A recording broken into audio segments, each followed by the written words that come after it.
a third area now that's huge problematic with the toxins is they damage our DNA. So when you look at the research on the correlation between the bioload of a particular toxin and a particular disease we're looking at, if you do it according to age, you don't see very many correlations until about the age of 50. Welcome, Joe, to the Dr. Pharmacy podcast. You know, Joe, we've known each other for the better part of 3 decades. Oh, that's right. We've worked together at the Institute of Functional Medicine on the board for decades now.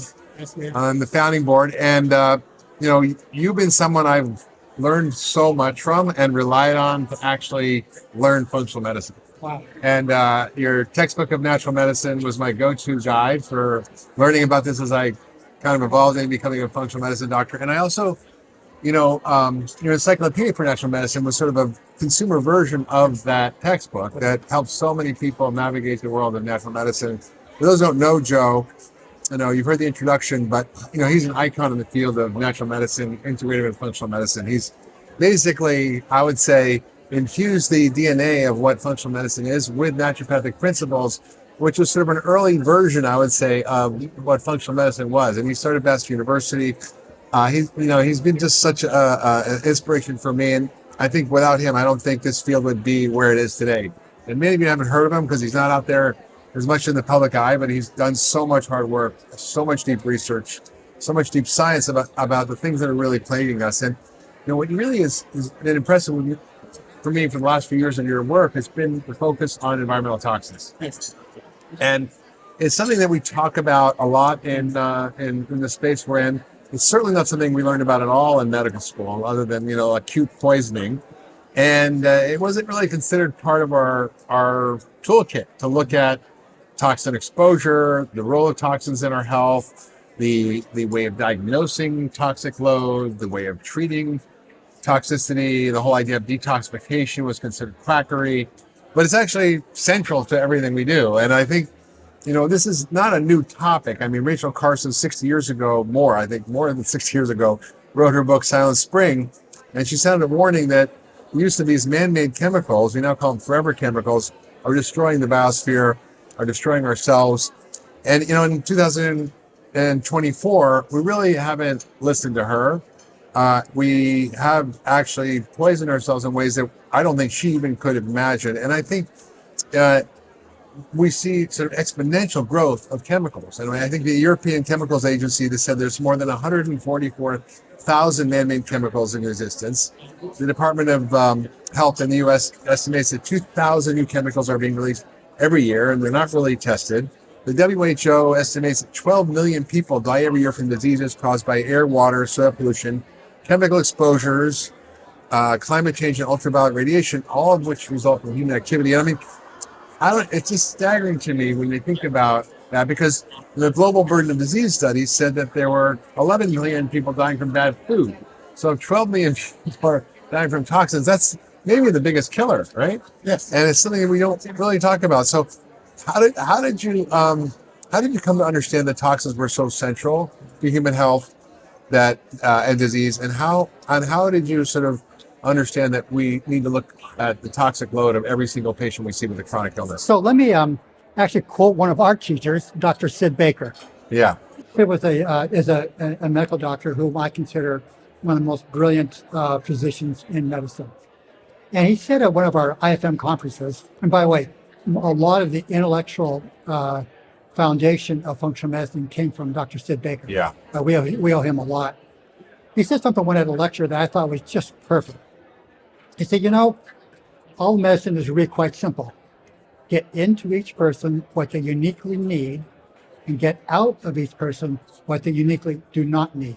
And get rid of the bad stuff, put in the good stuff. Exactly. Yeah. So I said, I've been in medicine now for over half a century. Yeah. I've been doing this for a long time.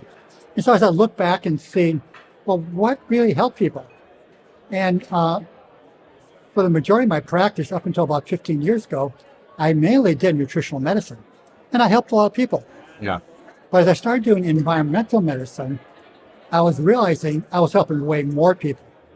Because the body has tremendous ability to heal if we just give it a chance.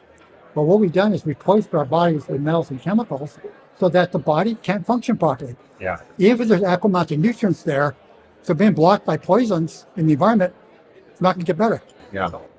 We now suffer the highest burden of chronic disease in every age group ever in human history. Why? Every age group. Every age That's group what's staggering. ever. Yeah. In the past, conventional medicine would say, well, yeah, people are getting sicker because they're getting older. That's true. Because they're older, they get Cancers sicker. now in such young age groups that we never saw before. Never before. So, and then about 15 years ago, one of the wealthiest men in Canada sent his personal Learjet down to Seattle to pick me up and fly me to Calgary, Alberta. And he said, I want to improve the health of my oil field workers. And I said, well, I'm happy to do that. But, while I'm a true believer in natural medicine, I'm also very objective and very scientific oriented. So I want to measure people's bioload of toxins, measure nutritional status, and measure physiological function, see what's going on. How much can I spend? He looked at me and said, blank check. If you can convince me this test is going to help improve my employees, I will pay for it. Yeah. So 15 years ago, I did the equivalent of that time, $1,500 of lab tests on 4,500 oil field workers. Wow. That's a lot. Testing. So I tested nutrition, and I'll tell you nutrition, the 4,500 people, 4,450 of them had at least one nutritional deficiency. Yeah. Only 50 of them did not have at least one. So right there, we have something to do. 90+%. 99%. So then I looked at, how about environmental toxins? I said, wait a minute, I was seeing a lot of toxins. So as they started intervening with people, well, they were happy to get the nutrients. When we got the toxins out of the bodies, all of a sudden, dramatic improvements. Matter of fact, some are so dramatic. I actually wrote a case history on one of them because it's so significant. So then I started looking into the research. I started realizing, studying things like, and that most people don't realize, including doctors, 1 out of 3 people in North America have arsenic levels in their body high enough to cause disease. Yeah. 1 out of 3. Yeah. How does that correlate to? 1 out of 4 cancers is due to arsenic. 1 out of 5 cardiac deaths is due to arsenic. Diabetes, about 15%. Strokes, about 15%. So just one toxin that's so prevalent is causing all this disease. What if instead of spending all this money on medical intervention after disease has started, what if we simply started decreasing people's bioload of arsenic? Think what would happen if all those heart attacks and all that cancer didn't happen because they weren't full of arsenic. Yeah. So I started looking at toxin after toxin. Lead. Do people realize that today, 1 out of 3 fatal heart attacks is due to lead? Yeah. That was shocking. Years ago, I read it was in an American Journal of Cardiology. I think it was this paper that looked at lead levels and correlated them with cardiovascular disease and endpoints. And it was shocking because the normal reference range for lead, it used to be like 40, then it was 20, and then now it's 10. And levels over 2 were correlated with a higher risk for stroke, heart attacks, and death than cholesterol abnormalities. Yes. And 39% of the population had lead levels over 2. Yes. Which is just shocking. And it's not something you check when you go to your cardiologist. Yeah. So I wrote an editorial, and I'm my journal, Integrated Medicine and Clinician Journal. It's in PubMed. I wrote an editorial that we should be changing the standard screening. Instead of screening for cholesterol, why don't we screen for lead and arsenic? Because we'll have way better impact on people's health dealing with those than deal with cholesterol. So let's kind of back up a little bit and talk about the toxins that are most prevalent we should be concerned about. But I want to talk about what do toxins do in the body that cause disease, and how does it cross the spectrum from everything from mood disorders to autoimmune disease to dementia to cardiovascular disease to obesity to autism. I mean, the list goes on and on. Yes. So at every level of illness, from the birth to death, toxins seem to play a role. Yes. And it's not that they're the cause of everybody who has diabetes or Alzheimer's or autism. But, in functional medicine, we think about the root causes and how one cause can create many diseases and one disease can have many causes. So just because you know the name of the disease, you don't know what's wrong with you, right? You have to know what the cause is. But in the case of toxins, how do toxins actually interact with our biology, cause such problems? Yeah, that is actually, that's a very good question. We kind of break it into three categories. Category one is, while we pay attention to individual toxins and know a lot about the disease caused by individual toxins, number one priority is total bioload of toxins. How much arsenic do you have? How much lead do you have? How much bisphenols do you have? How much phthalates do you have? Etc. Because what happens is all the toxins cause oxidative stress and deplete glutathione from the body. Glutathione is the most important antioxidant in our body, but more importantly, it's the key way we protect our mitochondria. And the longest living people with the least disease have the highest levels of glutathione. Yeah, that's right. If you deplete glutathione, your mitochondria die, and you die sooner and have more disease. Yeah. Okay, so you got to decrease total load. Then we look at, okay, so now what do the toxins do individually? So they can range from, this is where classically the main problem with toxins is, they displace nutrients from the body. So for example, any enzyme that depends upon calcium in the body, if they have high levels of lead, it displaces the calcium from the enzymes so they don't work properly. So they poison enzymes. Why is that important? Bodies are enzyme machines. Our body's enzyme machines.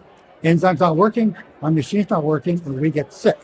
That's number one. Direct poisoning of the enzymes by the toxin. And just to sort of emphasize that for a minute, enzymes, are such a huge part of our biology that 1/3 of our DNA codes for enzymes. 1/3 of our entire genome is coding for enzymes that catalyze metabolic reactions in the body, and all of those have to be functioning for us to be healthy. It's like the metabolic machinery that it has to run everything. And toxins bind to those enzymes in a way that blocks their function, leading to faulty biology, which leads to disease. Yes, exactly. Very well said, Mark. Exactly, that's what happens. And going on with what you said about DNA, in the second area, or third area now, that's a huge problematic with the toxins is they damage our DNA. So when you look at the research on the correlation between the bioload of a particular toxin and a particular disease we're looking at, if you do it according to age, you don't see very many correlations until about the age of 50. Because up until about the age of 50, our body is pretty able to adapt to the damage from the toxin and work around it. But when we hit about age 50, there's two big things that happen. Number one is our bioload of persistent toxins has now become much, much higher. So these are toxins that take so long to get out of our body, we can't get rid of them. Yeah. So PCBs, for example, if you go to a restaurant and eat farmed fish, some of the PCBs in the farmed fish have a half-life ranging from 10 to 20 years. It takes 4 half-lives to get rid of a toxin. So you go eat that farmed fish, and some of those toxins will be in your body for the rest of your life. So what happens? Unless I live to 200, then I'll get rid of them. There you go, right. Yeah, you have to live past 100 to get rid of them. Okay, so then, so what's happening is the bioload is going up. But not only is the bioload going up, we've cumulatively damaged our DNA, so our ability to respond to them and adapt to them has now become limited. And now all of a sudden, all the disease correlations start showing up. So total load, damage to enzymes, and damage DNA. But there's more effects, right? There's many more effects. The immunotoxicity, which is leading to all the inflammatory and autoimmune diseases, right? And mitochondrial injury, which leads to poisoning of our energy metabolism. So there's damage to our gut lining that happens because of toxins that damage our enzymes in our gut, to make our gut not be able to work. Yes. Every level of our biology, there are endocrine disruptors. They screw up our hormonal function. So at every level of our biology, these compounds are interfering with them. And I think the story, but the reason I got into functional medicine was I was living in China, and long story short, I got poisoned with mercury from the pollution there, cleaning out my air filter. Plus, I'd eaten tuna fish for decades when I was a kid, and I had lots of fillings, and I had a level on a challenge test of 187, which is, for those of you who don't know, like if I see someone over 20, I get worried. I rarely see anybody over 100. I don't remember the last time it was 100. I've had a couple of people who had higher levels than me. One was a dementia patient, but I literally had every system in my body break down. My gut broke down, my cognitive brain broke down, my immune system broke down, I felt allergies, everything broke down. And I developed chronic fatigue syndrome, and no one could fix me. Went to doctor for years until actually I went to the conference where I first met you in Hawaii, and an IFM conference like 97, I think. And I was on a plane with a guy who was a naturopath, and I was telling him I just learned about functional medicine. I was going to my first conference, and I learned about this naturopath was telling me, well, gee, maybe you should check your heavy metals. I'm like, what, really? So I did a hair analysis. I had high levels, and then I did a challenge test, and that was the beginning of my exploration of functional medicine. So I learned it the hard way. And I find this as well in my patients. So many patients are, come in with these diagnoses, and underlying it is this toxic load. So let's talk about the kind of big categories of toxins. You mentioned a lot of heavy metals. Responsibility to say. Yeah. Immune system. Okay, so the immune system is very, very susceptible to environmental toxins. So I just gave a lecture on PFAS, the perfluorinated compounds. And so I looked at forever chemicals. the forever chemicals. Where were they from? Where did they get them from? Worst place, fast food. Fast food. Popcorn, fast food are the worst by far. Microwave popcorn. Microwave popcorn. Okay, because if you said regular popcorn, I don't know. Regular popcorn's fine. Microwave popcorn is problematic. Okay. When I was looking at this, I was looking at look at COVID and PFAS, and looked at people who had either no COVID or mild case, compared to people who had a severe version of COVID. The ones who got severe version had 50 to 100% higher levels for PFAS in their body compared to those who did not get bad COVID. Wow. So just a simple thing like that. Enough damage to the immune system, couldn't get rid of the COVID virus fast enough, now you got problems. Yeah, immunotoxicity is a real deal. I had a patient who had, for example, like Crohn's disease and done everything, and turned out she had really, really high blood levels. You detoxed her from lead, and she got better. I've seen this over and over in my career. Some of the chemicals other than metals, which we can test for blood tests, and we do that at Function Health, where people can get their own blood test. But also we do it through traditional sort of challenge testing, which is where you take a chelator and it binds the metals, and you can see what's going on. And it's a test that's really not done in traditional medicine. It's a test that I do on anybody who's got a chronic illness, because I have to rule it out. And often I'm surprised. I had a guy, for example, who had long COVID, you just mentioned, and I was kind of shocked. Like his mercury was like 93 on this challenge that was really high. His blood level was 18, and he was struggling with long COVID and gut issues. And I'm like, well, this is what's going on, right? Exactly. And so I think it's if you start looking, you start seeing it. And I think there's a whole swath of other compounds that are, I would call them in the petrochemical sphere, that are synthesized compounds that are problematic. So what are the top compounds that are concerning to you that we're exposed to on a regular basis, and where are they found, and how do we avoid them? Yeah, again, another excellent question. So when I look at the toxins, the easy way to think about them is metals versus chemicals. So when we're looking at metals, arsenic, lead, mercury, cadmium, the four big ones, substantial portion of the population have elevated levels that cause a lot of disease. When we're looking at the chemicals, we have perfluorinates, the PFAS, the forever chemicals. We've got the bisphenols. So people think, oh, BPA is bad. Let me get plastic that's BPA free. Well, guess what? They put other bisphenols in that are just as bad. Phthalates. A lot of the health and beauty aids have phthalates in them. So skin, like sunblock or makeup. Yeah, sunblock, makeup, things like this. A lot of phthalates. Well, why is that problematic? Phthalates bind to insulin receptor sites and give people diabetes. Okay, so there are so many chemicals.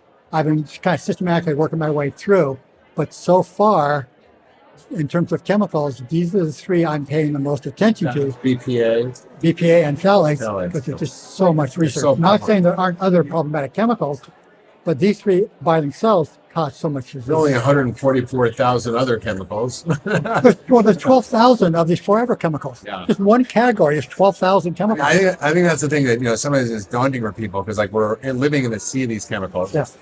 The newborn study that the environmental working group did showed there were 287 chemicals in the umbilical cord of a brand new baby before it even took its first breath, and 217 of those chemicals were neurotoxins. Everything from flame retardants, pesticides, dioxin, PCBs, DDT, things that were banned, have been banned long before, decades before these kids were born. They're in their mothers, and they're in the environment, and they're in these babies. So when you're born pre-polluted. Now we're getting to the next set of toxins, and that is the herbicides and the pesticides. Agrochemicals. Yeah, industrial chemicals for agriculture. So let's look at just one category, organophosphate pesticides, okay? If you measure the bioload of pregnant women and measure the level of organophosphate pesticides. And you look at the IQ of children born to women with the top level of organophosphate pesticides compared to women with the lowest level of organophosphate pesticides. And you iron out statistically all the differences in weight and ethnicity, things of this nature. Just look at organophosphate pesticide levels, highest levels, top 10% of women, 7-point drop in the IQ of the children, and they never get it back. So in utero, the body is being saturated with neurotoxins. So is it any surprise the brain does not develop properly when exposed to neurotoxins? Yeah. So I said before that I'm focused on PFAS, bisphenols, and phthalates. You got to focus on the pesticides, particularly organophosphate pesticides are probably the worst of all of them. But you've got chlorinated pesticides are problematic and many other categories. Yeah, it's true. I mean, I think I read a study that was based on farm workers' children, migrant farm workers' children, and they estimated that in the offspring of that cohort, there were 41 million lost IQ points in those children. And I think they're everywhere, right? We're sort of living in a sea of them. We can't really completely avoid them. I'm on the board of the Environmental Working Group, and there's wonderful guides there on how to find products that are low or don't have these compounds. Skin Deep is their skincare database. They have what household products that you can buy for cleaning that are not going to pollute your environment. There's ways you can choose food based on lower pesticide counts, and Dirty Dozen, the Clean 15. And there's guides to what animal protein and fish you should eat and how to reduce your exposures. So there's a lot of ways to reduce your exposures, but part of the problem is we really can't avoid them entirely. We're all like polluted, and like I said, we're born polluted. So from your perspective as a practitioner, you can see this and you can see the data, and it's kind of terrifying. If toxins are causing all the diseases, what the heck can we do about it? Because other than trying to reduce your exposures and stop eating fish and don't eat paint chips and filter your water and have an air filter in your house and don't use these skincare products and stuff, we're still not going to be completely able to avoid them. So how do we actually start to think about this from a practical point of view of treating people with environmental toxicity, and how do we diagnose them properly? Yes. So there's actually some really good news here, because there are some very simple things we can do that have huge impact on our toxicity. So the first thing we want to do is, how toxic are we? So I recommend that everybody have their doctor measure a laboratory test called GGTP. So GGTP is a liver enzyme that in the past was measured to determine if a person had hepatitis. Because if a person has inflammation in the liver, they start leaking liver enzymes into their blood, and you measure those enzymes in the blood and say, hepatitis. They stopped using GGT for hepatitis because other tests were found to be more reliable because GGT was reacting to other things. So it turns out within the quote normal range, 10 to 50, depending upon the lab, GGT goes up in proportion to toxic load. Yeah. And as you detoxify, GGT goes down. So I mentioned that corporate wellness program I did. So I measured my GGT then, and it was 27. And I thought that was okay until I saw the research saying, once it's 30, you have an 8-fold increased risk of diabetes. Yeah. Well, it's not concerning to go from 29 no risk to 30 more risk. So I thought, well, 27 is too high. So I started getting more and more careful. Went down a couple of years later, down to 24. Then I measured a few years ago, went down to 17. I just measured it 2 months ago, I was down to 16. Yeah. So between a GGT between 15 and 20 means you've done a good job of getting rid of enough toxins that the body doesn't have to increase GGT. Why does the body increase GGT? Because it recycles glutathione, because glutathione protects us from toxins. Okay, if you're down to 15 to 20, you've probably done a good job getting rid of the toxins. Now, if you're below 15, it may not mean you have low toxic load. It may mean you have a genetic inability to increase glutathione to protect you from environmental toxins. The people I've seen with the biggest problems with environmental toxins have low GGTs. I call them the yellow canaries, where they can't protect themselves. So right there, you have to monitor. Now, what's the next easiest thing to do? I just want to say about that test. That test is a really inexpensive, common test. It's not part typically of your annual physical. It's not part of your typical hepatic liver function test. You have to ask for it specifically. It's called GVT. And I think it's something that I've been measuring on every single patient for decades. That can be high with alcohol, like liver disease. It can be high with fatty liver, from diabetes, from a lot of other things. But it's a very important biomarker. And as part of Function Health, which was the company I co-founded, it's part of the standard panel you get for under $500 for 110 biomarkers. But it's really important because of that. Smart. Yep. Right on. Very, very useful test. So that way you can monitor what's going on. So as my teacher, Dr. Bastier, would say, don't kid yourself. You can think you're living healthfully, but you might have this stupid thing you do here and all this food you really love. You can't buy it organic, but I'm going to eat that anyway. You can find how many of your little exceptions, how bad are they adding up? Okay. Yeah. The second thing to do is support the body's own natural detox systems. We spent millions of years evolving these things, and we sabotage them. How do we sabotage them? A lot of the toxins are excreted from the liver into the gut, where we then expect to go out through the stools. But we evolved that system when we're consuming 100 to 150 grams of fiber a day. Now we consume 15 to 20 grams of fiber a day. Yeah. 89% lower, which means that instead of going out through the stools, it gets reabsorbed through intrahepatic recirculation. So number one, eat more fiber. Eat more fiber, and your body get rid of things more effectively. Number two, only organically grown foods. And number three, from your kitchen, remove all the plastics, remove all the non-stick things, only use glass and ceramics. It's the only safe things I'm aware of. Yeah. Filter your water. Yes. Okay. So what we do is we have a carbon block filter right in the main coming to our house. So all the water, whether they're drinking it, whether they're taking a shower, is clean. And on our air conditioning and the heating system in the house, we use what's called a Lennox filter, and it's rated at MERV 16. That's MARV-16, and that will get rid of 99.9% of the toxins in the air in your house. Yeah. Very effective. Yeah, very important to kind of keep your home environment clean. Keep your home environment, that's where we spend most of the time. Non-toxic materials. But I think, one of the things I want to bring up is this whole idea of detoxification. And, it was really, from a perspective of a traditional doctor and the training I had, it was quackery. Like, our bodies detox, whatever, but there's no reason to think about improving detoxification. And yet, when we deeply look at the science of the biology of detoxification, which includes your breath, your skin, your hair, your stool, your liver, your kidneys, it's a whole system. And it requires the right building blocks to actually function. It requires the right materials, and the pathways have to work. And it's a really well worked out model.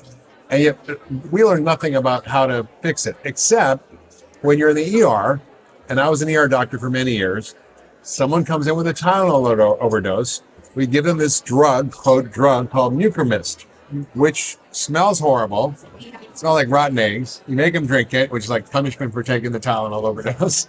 And then you give them a bunch of charcoals.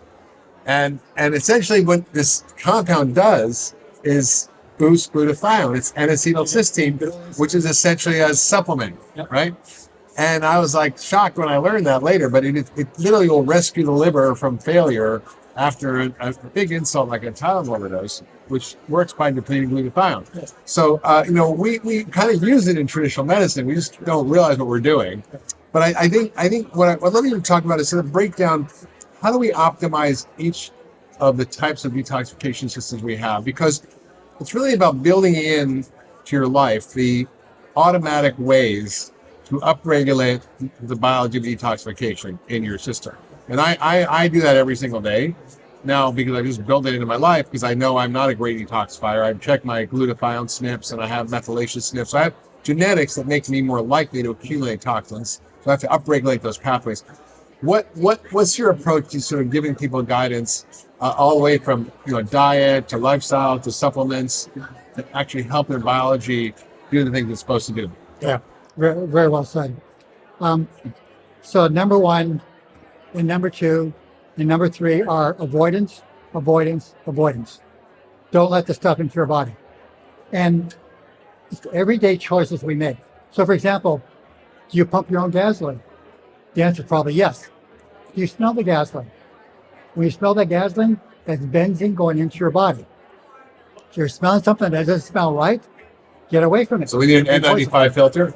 Yeah, right. N95 filter on your nose. So anyway, avoidance. I hold my breath. It's great. I hold my breath for the entire time the gas tank is filling. Stand up wind. Yes, it's challenging to do. So I think I'll say some specific things to do, but it's every time you have a choice, look at what the less toxic the lower environmental toxin load choices that you can make. So stand up when you're pumping your gasoline.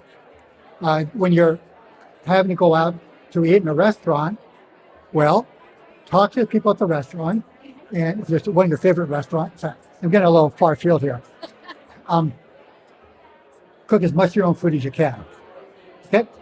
I just read a study on the way over here where it showed that for every meal a person eats out, they didn't differentiate between fast food and regular restaurants. Fast foods are worse.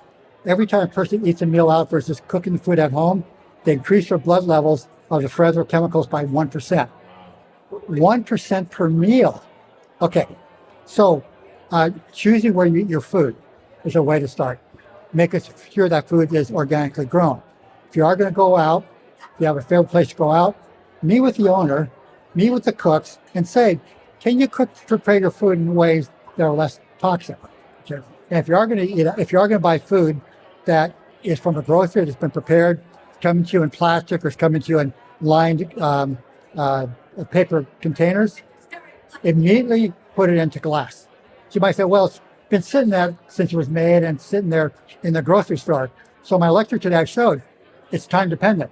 Even though it's been going up as long as it's been in the grocery store, if you're leaving that container, it's still going to keep going up. So at least you can stop it there. So put everything into glass containers. I said before, increase your consumption of fiber. But it's also simple things like, do you take a multivitamin and mineral? The majority of the population is deficient in multiple nutrients. I mean, U.S. population, 99% of people are deficient in one or more nutrients. Yeah. Half are deficient in 5 or more. So just right there, what are those nutrients needed for? Detox systems. So use a good multivitamin mineral. Does not have to be super high dosages, but it has to be a little bit of everything. Mark, I could keep talking. This is good. I want to just kind of cut in there because I think, as you're talking, I'm seeing literally like all the biological pathways in my head and which nutrient does which thing. For example, like you're mentioning a multivitamin, but you break that down, you're like, well, what does zinc do? Well, zinc actually increases an enzyme inside the cell called metallothionein. It's designed to get rid of heavy metals from the cell. Or you take selenium, which you can get from food too, but that upregulates glutathione peroxidase, which is an enzyme that helps recycle and make more glutathione. We need, for example, B vitamins, folate, B12, B6, because it's important in what we call methylation, which is a critical pathway that is involved in detoxification, but also actually is needed for recycling glutathione. So I think about all the basic building blocks of things that we need. And so I'm always thinking with food, like what are the top foods that I can eat, upregulate these pathways? So always food first. So one of the biggest categories is the whole broccoli family, or cruciferous vegetables. So first off, before you get to there, because I may have a different opinion than you on something. Oh, okay, great. Let me go back to case history. So right where we were just talking about. So I have a patient, by the way, I don't see patients, okay? But I have family and friends who come to me for help. So it's really good because I continue to apply my body of knowledge. You did see patients for years. Oh, I've seen plenty of patients. And corporate wellness, I've seen tens of thousands of patients in corporate wellness. Here's a guy who came to see me. Now listen to this. Personal history of prostate disease and heart disease and diabetes. Now, you remember, I don't know if you heard me talk about arsenic. One third of prostate cancer is due to arsenic. About 15% of heart disease is due to arsenic. About 50% of diabetes is due to arsenic. So he comes to see me and says, I want you to improve my health. Okay, well, here's my measures. So first thing I did, I measured his heavy metals, arsenic. His arsenic was 83. Remember I told you 10 micrograms per liter, the threshold? Was this in the blood or in the urine challenge test? No, not a challenge test. His baseline Coming from where? Aha, good question. Okay, now going further, I did a blood test on him. His homocysteine was 19, and he had macrocytic anemia. Now, what's What does going that on? mean? Yeah, macrocytic anemia means he can't produce enough blood cells. Now, basically, there's two kinds of anemia. Microcytic anemia, which is due to deficiency of iron. You see that in women a lot, menstruating women a lot. And macrocytic anemia is due to deficiency of typically folic acid or B12. Now, when a person has high homocysteine levels, what are they deficient in? Homocysteine and B12. I mean, B12 or folic acid. Yeah. Oh, I'm sorry. Yeah, B12 is folic acid or B6. B2 sometimes, but yeah, mainly folic acid and B12. How does the body get rid of arsenic? Through methylation. How do we know if a person's having trouble with methylation? They have high homocysteine levels. Yeah. Here you have high exposure to arsenic. Blood test that you can get that most doctors don't check that you should get, but again, is on the function panel. Yeah. Why did his primary care doctor not notice his homocysteine and his macrocytic anemia? His primary care MD? Anyway, here we have high arsenic exposure and inability to detoxify it because it can't produce methyl groups. And guess what? Prostate cancer, heart disease, and diabetes right there. So what was the cause of his high arsenic? I just diagnosed this last week. So now we have to find where's the arsenic coming from. So it turns out I'm from Washington State. There are a lot of high arsenic areas in Washington State, particularly what are called the San Juan Islands, a group of islands off the west coast of Washington State. He lives on one of those islands. So is it in the water naturally? Is it coming In water naturally. That's So I bet you his well has high arsenic levels and nobody's tested it. And that's why you need to filter your well. The water, it's in the groundwater, but it can come from eating chicken because they put it on the feed to prevent mold on the feed for chickens. It can come from wine that's grown in certain wineries where they use pressure-treated lumber. If you have a deck, pressure-treated lumber. Nice. So it's out there in our environment, and I think people don't realize how prevalent. How prevalent it is. Yeah. Again, 1 out of 3 people in the United States and in Canada have arsenic levels high enough to induce disease. Yeah. This is not rare. So then, what would you do with this person? Like, talk about treatment. So how do you begin to start? So remember, arsenic half-life is only 2 to 4 days. Now his, because of his methylation problem, his probably 4 to 6 days, maybe 8 days. But doesn't it get stored in the tissues though? No, not particularly. Not arsenic. Not But lead does. lead does. Really And- bad. and- Arsenic's not good. And mercury does. Lead, mercury, cadmium, huge storage in tissues. Arsenic not so much. Yeah. And think about it. As we evolved as a species, we often encountered arsenic. So those of us who survived, Yeah. we're good to get rid of arsenic. So we're really good to get rid of arsenic. We didn't get too much lead and we didn't get mercury. arsenic, so we did. Yeah. Unless it was a volcanic eruption, we didn't get much mercury or lead. No. Unless you were Andrew Jackson and you were taking Tylenol, which is a remedy Right. for everything in the 1800s. Or you were getting George lead- Washington. Or you were doing duels and getting lead shot. I remember they tested Andrew Jackson's hair. Yeah. They got on the $20 bill and they found it was full of mercury and full of lead, which is why it was so crazy. Yes. That's hugely problematic. Yeah. So what I'm going to do for him, we're testing his water. Yeah. I'll bet you his water supply is full of arsenic. And that led to all of his disease. Yeah. One thing. Well, actually, not one thing. The one exposure plus the susceptibility because of the nutrient deficiencies. So let's get back to the kind of treatment approach and what we treat people with in terms of food. How do you upregulate the major detoxification pathways using food? Yes. So as you mentioned, cabbage family foods are a great way to increase phase 2 detoxification in the liver. But notice, folks, this is genetically determined. So some people, like me, I don't upregulate my detox when I consume cabbage family food. Oh, I'm sorry. So cabbage family foods are actually toxic for me.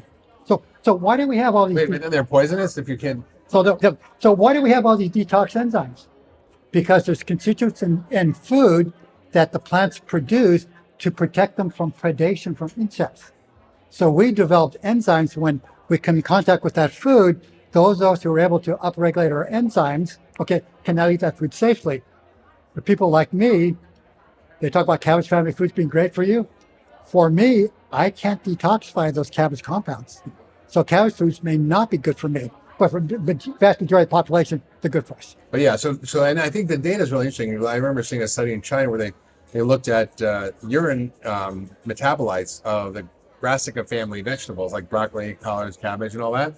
And they found that those were the highest levels of the metabolites, meaning people who were eating a lot of these vegetables had very low rates of cancer compared to the general population. Hugely beneficial. So what happens is, which we think about the hormones we produce, estrogen for women, testosterone for men. So you think about what they do in our bodies, and they're great. I like being a man. I'm sure women like being women. But you think about what the hormone's doing, well, once it's done its job, then what happens to it? The body's got to detoxify it. And it can do it through two pathways, I mean, many pathways, but the two major pathways, and in particular estrogen. One pathway promotes cancer, one pathway prevents cancer. Now, how do you determine which pathway goes? Eat cabbage family foods, prevents cancer. If you smoke and eat charred foods, it outbreaks the enzymes that produce cancer versions of estrogen. So our choices in the foods and what we do to the foods has a huge impact on what we upregulate.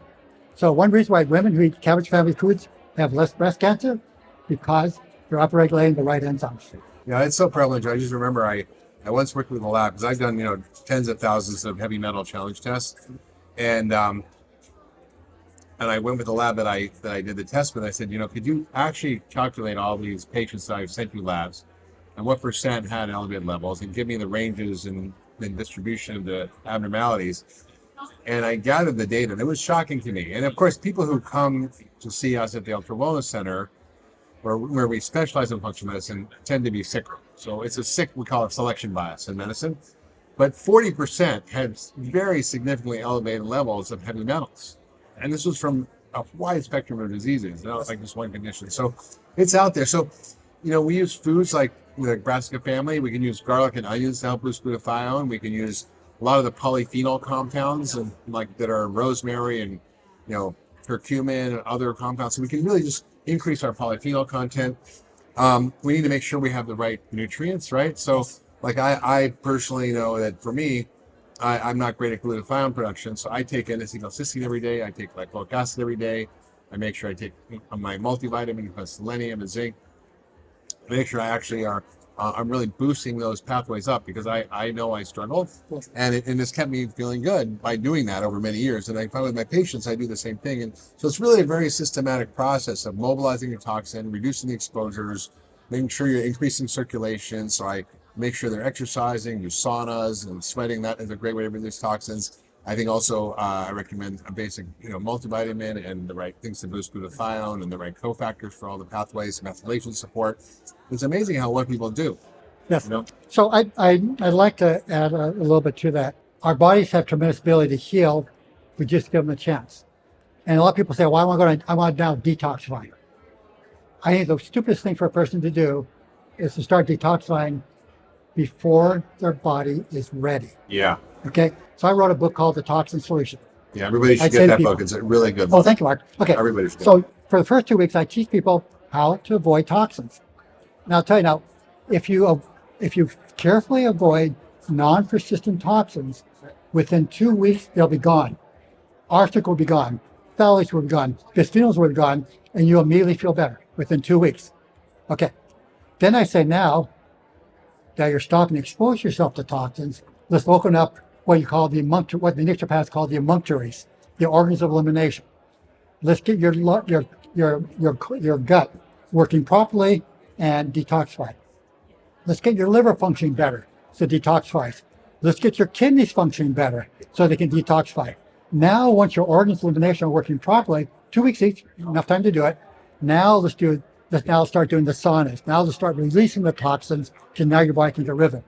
But don't release toxins until your body can get rid of them. You make yourself sicker. I think that's really an important point, Joe. I think it's really the order in which you do things. And I think you're right. I didn't know about this concept in naturopathic medicine, but that's basically what I do. I basically fix everything else, and detoxification is the last thing I do with people. Make sure all their enzymes are working, make sure all their metabolic pathways are working, make sure their gut's working, make sure they're actually optimized in terms of their amino acid levels and their mineral levels, so they can handle the detoxification process. Because all those things can be challenged when you do detoxification. So it's such an important concept, and I think you can actually make people a lot sicker if you do it in the wrong order. Yep. Yeah. and I think it's challenging, and you have to kind of go slow with some people too. We talked a little about saunas. I want to kind of back up on that because saunas kind of are hot these days, and we're using it for longevity and biohacking and so forth. Can you talk about the data on saunas, and particularly around detoxification and the release of environmental chemicals, and how to use them for that? So I'll be getting home late Saturday night, and on Sunday I'm taking the sauna. Okay. So if you're really interested in looking at the research on saunas, I recommend you look at the work of Stephen Genuis. So Stephen's an MD in Edmonton, Alberta, who's done a lot of incredibly good research. This guy, if you ever get a chance to listen to him lecture, do that. It's fascinating. I had a chance to meet with him personally, about 10 years ago. We went to a vegan organic restaurant in Edmonton, Alberta. We sat down to eat. And next time I looked up, it was 2 hours later. It's so much fun to talk with. So what Stephen does is he takes people, puts them in a sauna, takes their sweat, looks at what's in the sweat, looks at what's in the blood, measures what's in the urine, and compares them. He finds toxins in the sweat that are not in the blood or in the urine. These things are so bad, and the body has so much trouble getting rid of them, it just sequesters them to try to keep them out circulating as much as possible So they're stored to limit the damage. These plastic chemicals are Stuff in the fat, fat. stuff in the bone, etc. Yeah.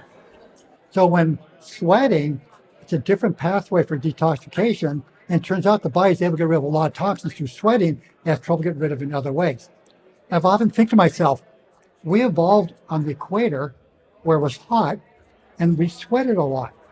And I think we had this detoxification mechanism through the sweat that now when we move to northern climes, we will go for 6 months out of the year without sweating, and we basically undermine one of our detox mechanisms. Does it work if you just sweat from exercise? Does that count? Yep, that's the first question I asked Stephen. So when he presented the data at a conference 15 years ago, I was my first person to raise his hand, and I said, "Well, how about other things like sweating effects?" He said, "It doesn't matter. As long as you're sweating, you're getting rid of toxins, and it doesn't matter how you sweat." What you're saying basically is that the fat-soluble toxins from petrochemicals and plastics and phthalates and BPA and all the things we talked about don't get released. Not very easily. And so you can get them out of your blood, but they may still have effects even if they're stored in your fat tissue. Yes. And that it's tough to get rid of them. And that you very few ways to actually get rid of them, but saunas may be a way to do it. Yeah, so I have a little slight variation I do on sauna. So just basically, you want to sweat for at least 20 minutes vigorously. You want to make sure you're drinking plenty of fluids. My one little tweak is I recommend you put some alkalizing minerals in your sauna, in your juice. Electrolytes? Electrolytes, yeah. So some magnesium and potassium. You can use carbonate. I prefer citrate. And what that does is it slightly alkalinizes the body, makes it easier for the cells to get rid of the toxins. Yeah. And it makes it easier for then, when you urinate afterwards, makes it easier for the kidneys to get rid of the toxins as well. Now, one of the things I heard is it's sort of a hack, and I don't know if it's any data on this, but a number of my patients have been juicing cilantro rather than taking chelators and have had their metal levels drop significantly. Interesting. Is there any data about this? So I looked at the research on cilantro, on chlorella, and things like that. There's surprisingly little actual hard human research. Yeah. So I think they should be useful. I wish I could find some stuff. I mean, I found studies here and there, but study from Russia with 20 people. It's hard to be confident in that data. Yeah. So the other piece around this is sort of metal detoxification, which is it's kind of a sort of a rabbit hole that I think is important to go down because honestly, as a doctor, I learned nothing about this. And still today, 3 decades after I had mercury poisoning and talking about it forever, it's still not on the radar of traditional medicine. And the testing that we use is pretty much dismissed, which essentially is taking a chelator, a biological agent that binds to metals. I think chelator means, it's from a Greek word that means claw. And we use it to then detect how much the metals spill out in the urine and track that over time as a way of tracking therapy and treatment. And I've done tens of thousands of these tests, and it's just amazing what we find and how we treat people. For example, I found that there was a whole bunch of special forces guys we were treating at Cleveland Clinic who had chronic fatigue syndrome and all these vague symptoms, and the army and the sort of the military was a little dismissive of them. They're like, look, these guys are not whiners. These are Navy SEALs. These are Green Berets. These are Army Rangers. These are not guys who are kind of, weak or just kind of complainers. And something's going on. And so I started asking questions. And what do you do? Well, I'm a blast instructor. I mean, what does that mean? Well, I blow stuff up inside. I teach other guys how to blow stuff up.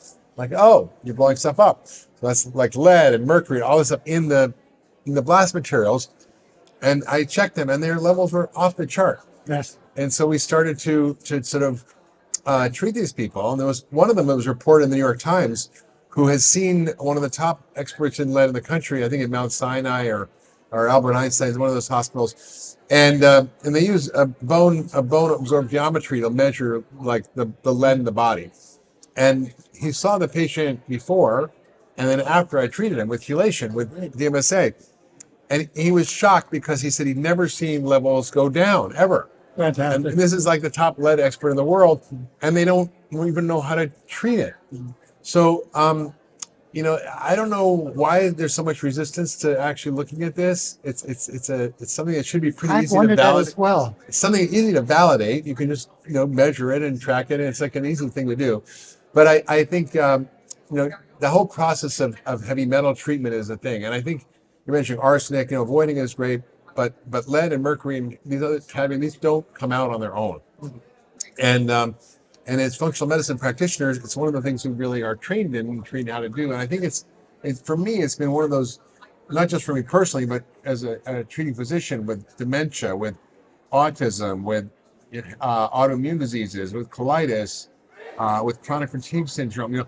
These diseases which really have no treatment often get better when we do this. So can you talk about what is the safest way to do this? And how do people think about learning about it and being guided to do it right? I want to follow up on what you just said. So again, I treat half a dozen patients a year. Okay. I'm not in primary care, and I spend most of my time looking at research, but research doesn't count unless you're using it in real people. And over the years, my approach to patients has changed dramatically. I pretty much don't care what disease they come with. And of course, pay attention to it. Every patient, I test a bioload of toxins. I test the nutritional status. I do the genetic analysis, see where the weaknesses are. I deal with those things. And what about the gut? Well, of course. Okay. But actually, I don't test the gut because I know what to do anyway. You know what to do anyway, yeah. So anyway, I find if you get the toxin load down, nutrition up, improve the gut, so many diseases start going away. Yeah. So we need to change how we deal with people. So going back to what you're talking about, metals, huge portion of the population is high in metals. So for example, my wife, on my advice and the patients that I have them take 250 milligrams of NaC every third night. N-acetylcysteine, it helps with the fine, yeah. 250 milligrams, not a lot.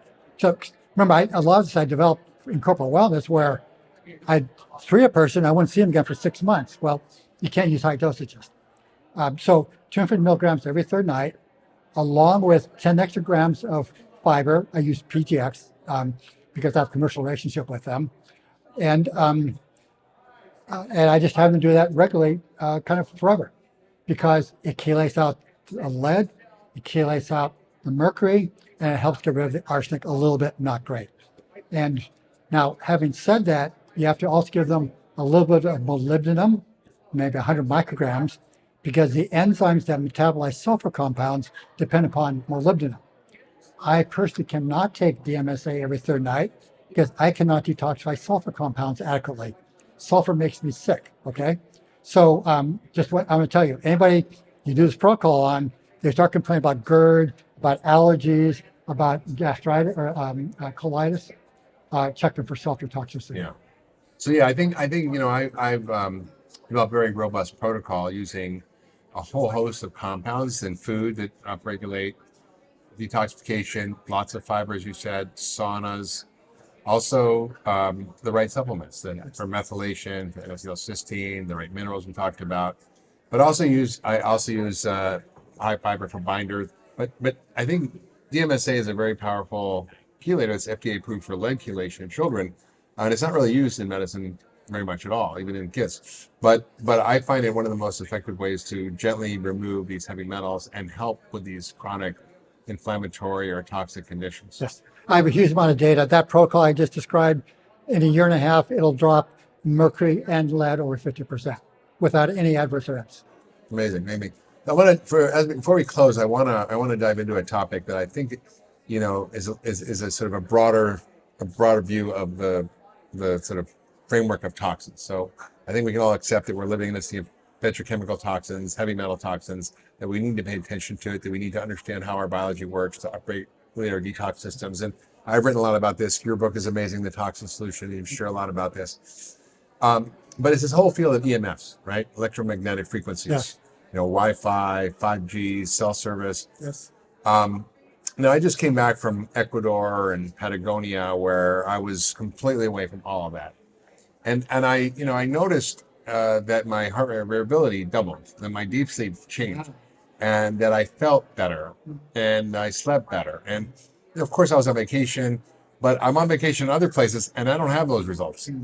So I think there's a lot of controversy about this. It's very political, obviously, because our whole life depends on Saturated.